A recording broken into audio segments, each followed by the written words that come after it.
Don't touch that dial. This is John Gallagher from Raven, and you are listening to Talking About Rock.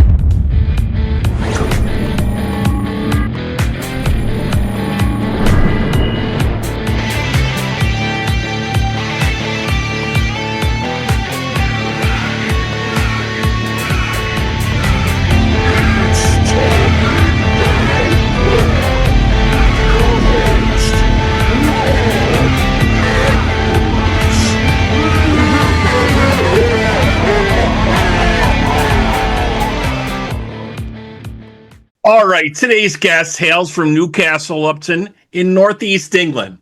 Raven and the Gallagher brothers cut their teeth playing the pubs and clubs until solidifying their lineup in the 80s with drummer Rob Hunter.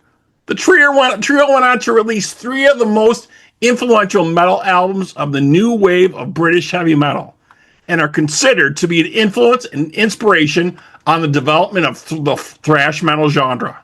Here to chat with us about their latest EP, Can't Take Away the Fire, let's welcome John Gallagher. John, how are you, man? I'm doing good. Good to be here, mate. Thank you. Yeah, great to have you here. So this is the follow-up to All Hell is Breaking Loose. Tell us a little bit about putting this together here. It's been a little bit.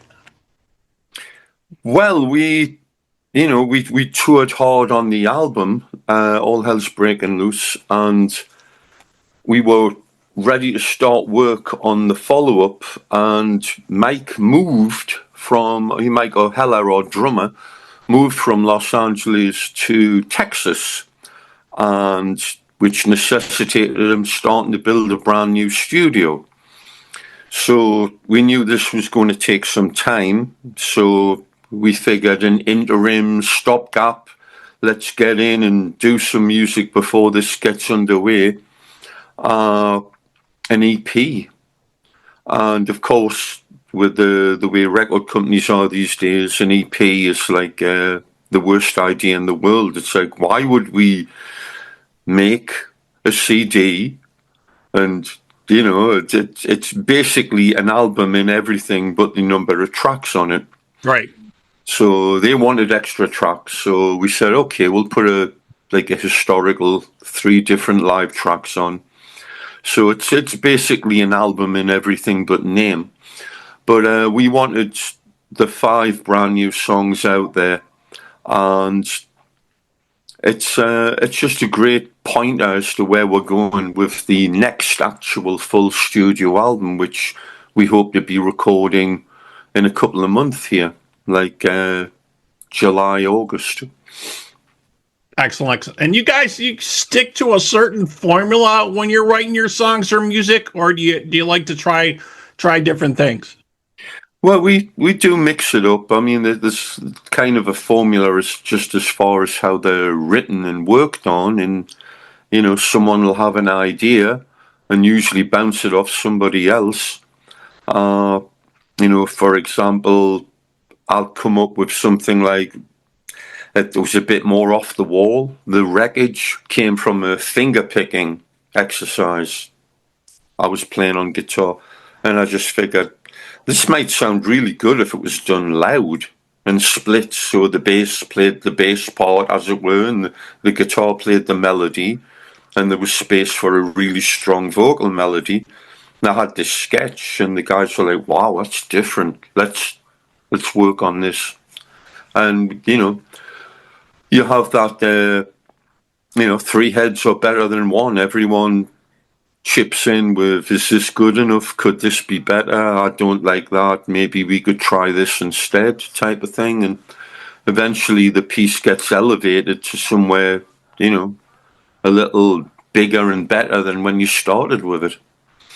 So that was, that kind of process happened with all the songs, and happens pretty much with everything we've done over the last 3 or 4 albums. We came up with that, let's not just, bang it together, boom, boom, boom, sounds pretty good to me, let's go, let's pull back, give it a bit of perspective, and could it be better? And really be hard on ourselves with that in that pre-production area, and just try a number of different things and just try to make it better, and the hard work pays off. Yeah, definitely liking it for sure. Definitely. And we know nowadays, mixing, recording, everything is so changed from how it was. It used to be in the 80s. You know what I mean? You would be going into the studio, booking studio time, maybe even doing some writing in the studio. Maybe you didn't have all the material. Now it's like, sending tracks, sending files, you know, what do you think is better, is a better fit for you guys? And do you miss any of the earlier versions of doing this in the studio and having everybody together? I don't know if you're still able to do that.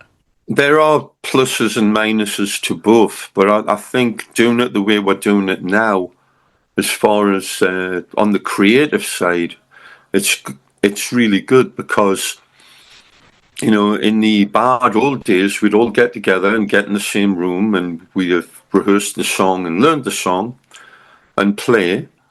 And then it'd be like, well, Mark made a mistake on the guitar, so either let's fix that or we'll redo the track altogether. And the drums were the one thing that was kind of sacrosanct. You'd play it to get a take. And it might not be the greatest thing ever, but it was done all the way through. You couldn't fix anything. Now you can.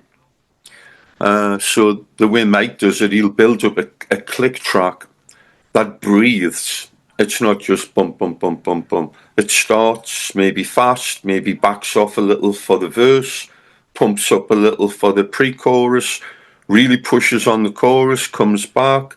You're talking 25, 30. How many makes sense? Because if you listen to a real live performance, that's what happens. The music breathes. It pumps faster and slower. When it comes to an exciting part like the solo, everyone leans forward and it'll change that. So he'll do that. We'll send him like a straight guitar track basically, and he'll play along with that and say, well, I got this idea for a crazy fill. What do you think? We'll go, it's too much. Don't do that. Do something simpler, or vice versa. That's too boring. Do something crazy. And he'll build up his parts like a guitar player or a vocalist would build up theirs.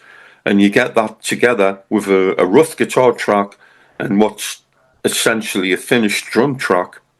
But we have the ability down the line to say, if we still wanted to change this, could you change that? Yeah. And so it's very fluid, and it still gives us that 25-30% flexibility as far as improvisation or spur of the moment. Try this, try that. So that's, having the ability to do that and not be locked with any of it until you're really happy with it. It's a really cool thing to do, Yeah, definitely. You don't have to, back in the day, you would have to actually cut tape to change things back in the day, right? And now there's so many tools, things you guys can change. And I know a lot of folks like the click tracks, like you were saying, that definitely seems to be the way to go. It can be, you don't want to be a slave to that. That's why, being able to make that a bit more fluid helps enormously. Because back in the day, the only time we used the click track, half of the song sounded like we were asleep. It didn't work, You need to have that dynamic, the push and pull between generally the guitar and the drums. One of them is going to be pushing, one of them is going to be leaning back a little, Of course, in the case with Mark and Mike, both of them are pushing the tempo. So yeah, that makes it crazy. Yeah, but we love the creative flexibility of doing it like this. And when initially Mike said, no, I do the drums in my own studio, and I'm like, to a click track. He goes, yeah, but send me a guitar track for a song and I'll show you what I can do. And when I got it back, I was amazed. I'm like, I don't know what you're doing. Keep doing it. Keep doing it, right? Exactly. It's definitely sounding great. So let's talk a little bit about some Raven history here. So you guys formed in 73, and you're noted for 74. 74. I'm sorry. Don't make us older than we are. I'm sorry. Let's correct that. The information I had was incorrect. So, but you guys are noted for headlining with Metallica and Anthrax, kind of bringing these guys out, two of the big heavy hitters who would actually, come about during the day and make their bones for sure, especially Metallica, right? Yeah, that was. We had the opportunity to do a headline tour in the States in '83, and we needed an opener. And Johnny Z says, "I've got this, in his words, the biggest band in San Francisco," which we knew had to be a lie because there's too many big bands from San Francisco. We're like, who? And he goes, Metallica. And we're like, never heard of them. So he sent us the cassette, and I was checking to see if it was on the wrong speed, Right, because that was the beginning of the speed metal thing for sure. Yeah. It sounded like Motorhead on a record player on, 45 instead of 33, Right. Anyway, this sounds great. These are the guys for us. And, we got together, hit it off, and took them out on the road. They were young, they were green, but they learned fast, and they learned a lot from us and a lot from a number of other bands, for sure. Yeah, you guys have toured with a lot of legendary acts. I was reading here, Ozzy's Blizzard of Oz, Motorhead, Whitesnake, Maiden. Do you recall any of these tours or any highlights or anything that kind of stands out in that history of that time? We played with Iron Maiden. I think it was probably the first time we played in London. And during the sound check, Dennis, Clive, and Dave got up and started playing Eagles songs. So we thought that was a bit strange. Right. Complete with the harmonies. So, yeah, that was a bit off. Remember when we were given 2 days' notice to play with Whitesnake because Gary Moore cancelled his whole tour. He had the band that did the G-Force album, and he wasn't going to tour it. So our introduction to the crowd from one of the roadies was, "Hi, sorry, Gary Moore can't be here tonight. Here's Raven." Oh, jeez. Ooh. Yeah, right. That had to be a hard couple of shows, right? So, but we'd been, even at that age, we were used to being thrown in at the deep end and playing for punk audiences and, audiences that aggressively wanted nothing to do with us, and we won them over. And that's been our stock in trade ever since, Definitely. Any memories of the Blizzard of Oz shows or anything with Ozzy and Randy back in the day? I mean, that was when they were just starting to head up the charts, right? When that hit, that was a big deal. Yeah, I saw a show in Newcastle from them about 3 months earlier. It was unbelievable, fantastic. So when we got the offer, it was like, wow. And the first gig was again in Newcastle at a different venue, and Budgie were on the bill, who were heroes of ours too. But we went out and went crazy. Guitars were flying around into Budgie's drum kit, which they weren't too happy about, I guess. I think we burned out a monitor by throwing water around, and Ozzy just loved it. Just, keep going. But the crew were another kettle of fish. The crew actively hated us and wanted to kill us over the next 4 days. So, Why did that come about? One of our crew was told, "Here's your lighting. It's these 3 faders. If you touch anything else, we pull the power on you and you're gone." Wow. So it was very, very strict on how much time you had, I'm sure, on stage and everything, right? Yeah, I mean, we'd learned that early on. You do what you're given, and you don't be unprofessional and greedy and stupid. You finish and get the hell out of there, and that gets respect, Yep. So let's fast forward here a little bit. So in 2013, a retrospective DVD was released entitled "Rockin' Till You Drop: A Long Day's Journey," featuring a lot of never before seen footage from the band in '82. That was amazing. Yeah, my brother actually put that together, and it was a major undertaking, and nearly drove him to the madhouse, I think. He had eyes like road maps after 5 months of editing. And it was a lot harder back then. I think there's a lot of tools now that are going to be an awful lot more useful. He had the varying different formats, such as VHS, Betamax, YouTube, whatever, and varying quality. So you got stuff that literally looks like it was squeezed out of a dog's bottom, like garbage, and then really good. And you had to try and make the bad look good and the good degraded slightly, so there was a consistency. Right. That alone drove him crazy. And he did a good job on it.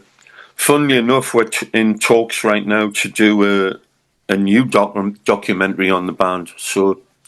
And there's an awful lot more footage, and there's an awful lot more technical advances that's going to help with this amazingly. So we're very excited about that. Yeah, 100%. It's so much easier nowadays, to edit video and to fix things like that digitally, for sure. And a lot of bands are coming out with new documentaries. Case in point, the new Iron Maiden one that's out currently right now, right? Absolutely, yeah. So another thing, go ahead. We were talking with the producer, and it's a good story. That's what it all falls down to. It's the characters and the story, and everything else is gravy after that. Yep. So let's check out some other history here. So in January 2014, the band was featured on the 70,000 Tons of Metal cruise from Miami to Mexico, and you guys played in South America. Then in March, Metallica invited you guys to open for them at a football stadium in Sao Paulo, Brazil. Sao Paulo, yeah. Yeah, in front of 70,000 fans. So it was kind of like a payback. It kind of sounds like finally turned around there.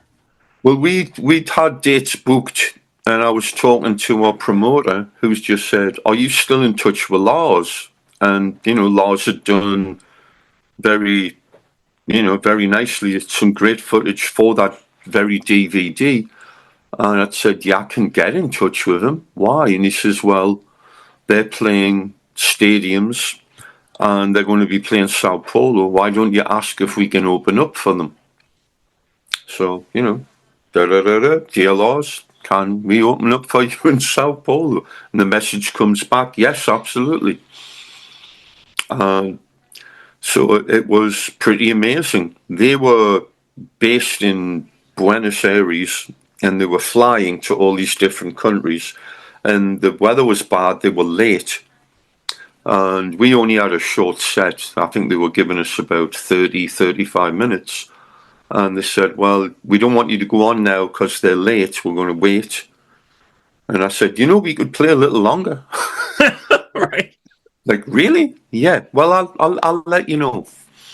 So we got the word they were in. And what was amazing was they didn't play any music at all to the 70,000 crazy people that were in the arena. They showed a 45-second advert for the DVD thing. Was it Through the Never? Every hour. That was it. No music. So when the lights came down, the place went insane. Just insane. Loudest noise I've ever heard. And we went on. We did great, and the time was coming up, and I look, and I get the nod. You can play another song. So, being greedy, we played Break the Chain with all the jamming and all the extra stuff, which was like nearly 15 minutes. And we could get away with it because James is on stage with his phone filming us, giving us the thumbs up. So nice. Very, very cool. And we got to hang with them for about half an hour afterwards before they went on, and it was awesome. It was great. Yeah, nothing but good stuff I've heard about tours with Metallica pretty much. So let's kick it up to 2022. You guys announced you'd signed to Silver Lining Music, and that's when you guys did the 15th studio album, All Hell's Breaking Loose. You did that in 23. And then you also played the Milwaukee Metal Festival in May of that year as well. That was great. We got asked by Jamie Chester of Hatebreed, who's basically running that festival. At least he was then. How do I get Raven on this? It's like, we're there, man. We're there. And it was great because to a large degree, we were the sore thumb. We were the metal band, and everyone else was, hardcore or black metal, death metal, what have you. So we were I guess maybe like a welcome breath of fresh air for an hour, whatever. And we went down great. It was awesome. Yeah. I always like to ask bands that are especially located in different countries.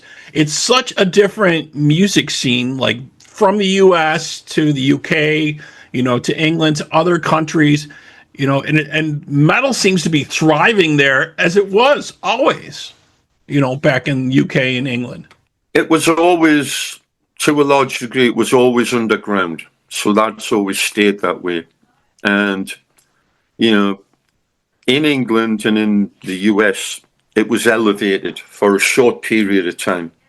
Very short in England, but, a few years in America until, literally someone clicked the button and went, next. Yeah. That was over, Yep. Yeah. And then we got grunge metal we had to deal with for a while. But yeah. Yep. That definitely. Which, with hindsight, was probably a good thing. We didn't need bands getting more glam and more, That's what a lot of artists I've spoken punchy, to, I guess you would say. yeah, that's what a lot of artists I've spoken to have said when we would bring that topic up, and they're kind of, it might have been time to reset that. People were starting to look the same, sound the same. It seems like it was time for a change to happen. So, and I'll be honest, a lot of the music that came out of the grunge thing, I loved. I loved Nirvana. I loved Soundgarden, Alice in Chains. The initial bands that came out, because in a sense it was very like the new wave of British heavy metal. There was a bunch of people that the music business wanted nothing to do with, and they were doing it for the love of the music alone. And they all had unique approaches to what they were doing. Just like back in the day, Raven, Iron Maiden, Samson, Angel Witch, whoever, they were all different, They just had passion for music. That was it. Yeah, definitely. Totally agree. All right. So that kind of brings us up to date. So what does the upcoming tour schedule look like for you guys? I see you got a lot of dates going down on the website at this point. Yeah, we literally just finished 40 dates here in the States on Sunday in Florida. So we get the week off, and then next week we fly to Europe, and we've got 3 weeks where we're playing the Netherlands, Germany. We have a festival in Belgium. We have a string of dates in Spain, in Greece, and then for the first time we're playing Sofia in Bulgaria, which will be fun. So that'll keep us busy, and then, like I say, we'll be looking at working on the album. There's another run in Europe in September, and possibly something in the UK for November. We're working on that too. Excellent. And then following all that, it's all about the new record and getting that out and touring behind that. Yeah. Excellent. All right. So all you folks out there, you can check out all the dates at ravenlunatics.com. And the new album, or EP, I should say, Can't Take Away the Fire, is streaming now. All right. All right.